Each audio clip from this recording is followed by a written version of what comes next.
This, what I thought I'd give you, is a slight trick. I'm going to give you, we're going to have read now the opening chapter of Pride and Prejudice, but minus the "it is a truth universally acknowledged, the single man in possession of good fortune must be in want of a wife."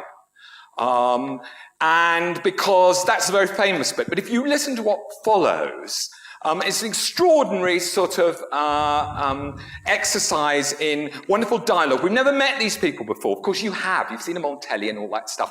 You've read the book. But in 1813, nobody had met these people before. Elizabeth's not there. It's just Mr. and Mrs. Bennett on their own. And we hear them talking. And we hardly have a single he cried, she, you know, if it was D.H. Lawrence, it'd be he asseverated. She retorted curtly, but no.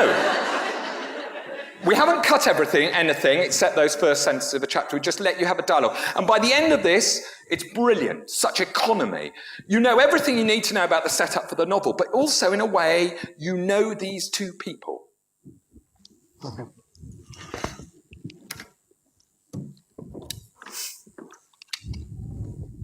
"My dear Mr. Bennett," said his lady to him one day, "have you heard that Netherfield Park is let at last?" Mr. Bennett replied that he had not.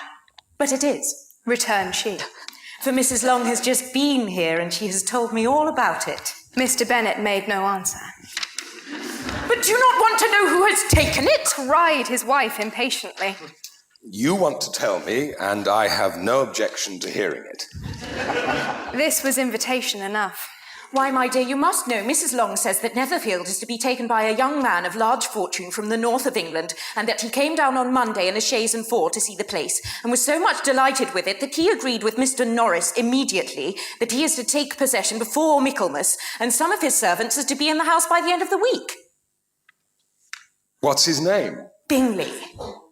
Is he married or single? "Oh, single, my dear, to be sure.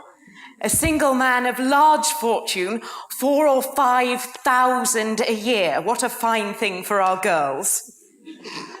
How so? How can it affect them? "My dear Mr. Bennett, how can you be so tiresome? You must know that I'm thinking of him as marrying one of them." Is that his design in settling here? "Design?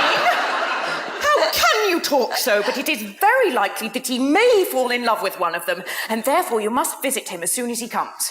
Oh, I see no occasion for that. You and the girls may go. Or you may send them by themselves, which perhaps would be still better, for as you are as handsome as any of them, Mr. Bingley may like you the best of the party. "My dear, you flatter me. I certainly have had my share of beauty. But I do not pretend to be anything extraordinary now. When a woman has 5 grown-up daughters, she ought to give over thinking of her own beauty." In such cases, a woman has not often much beauty to think of. "But, my dear, you must indeed go and see Mr. Bingley when he comes into the neighbourhood." It's more than I engaged for, I assure you. "But consider your daughters. Only think what an establishment it would be for one of them." Sir William and Lady Lucas are determined to go merely on that account, for in general, you know, they visit no newcomers. Indeed, you must go, for it would be impossible for us to visit him if you do not. Oh, you're over-scrupulous, surely. I dare say Mr. Bingley will be very glad to see you, and I will send a few lines by you to assure him of my hearty consent to his marrying whichever he chooses of the girls. Though I must throw in a good word for my little Lizzie. "I desire you will do no such thing. Lizzie is not a bit better than the others. I am sure she is not half so handsome as Jane, nor half so good-humoured as Lydia, but you're always giving her the preference." Well, they've none of them much to recommend them. They're all silly and ignorant like other girls, but Lizzie has something more of quickness than her sisters. "Mr. Bennett, how can you abuse your own children in such a way? You take delight in vexing me. You have no compassion for my poor nerves." Oh, you mistake me, my dear. I have a very high respect for your nerves.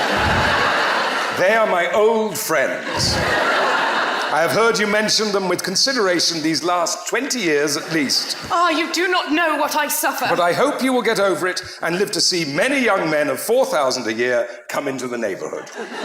"It will be of no use to us if 20 such should come, since you will not visit them." Oh, depend upon it, my dear, that when there are 20, I will visit them all. Mr. Bennett was so odd a mixture of quick parts, sarcastic humour, reserve and caprice that the experience of 23 years had been insufficient to make his wife understand his character. Her mind was less difficult to develop. She was a woman of mean understanding, little information, and uncertain temper. When she was discontented, she fancied herself nervous. The business of her life was to get her daughters married. Its solace was visiting and news.